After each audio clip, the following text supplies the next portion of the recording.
गौतम बुद्धांचा जन्म इसवी सन पूर्व 563 मध्ये सिद्धार्थ गौतम म्हणून झाला. सिद्धार्थ हे ऐतिहासिक व्यक्तिमत्व शाकलचे राजपुत्र होते, जो आधुनिक भारत आणि नेपाळच्या सीमेवर असलेल्या छोट्याशा राज्यात येतो. सिद्धार्थ हे समृद्धी आणि सामाजिक सुधारणांच्या काळात जगले.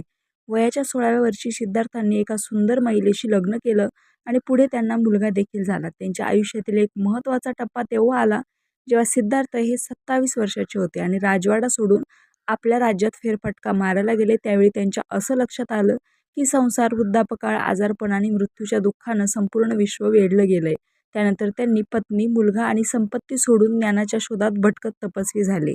नेपाळमध्ये म्हणजेच पूर्वीचा अखंड भारत शाक्याचं राज्य होतं. राजा शुद्धोधन हे या राज्याचे नेतृत्व करीत होते. या राज्याची राजधानी कपिलवस्तू ही होती. शुद्धोधन यांच्या पत्नीचे नाव महामाया म्हणजेच मायादेवी असे होते. काही कथांनुसार गौतम बुद्धांच्या जन्माच्या आधी महामायाला एक स्वप्न पडले. या स्वप्नात तिला एक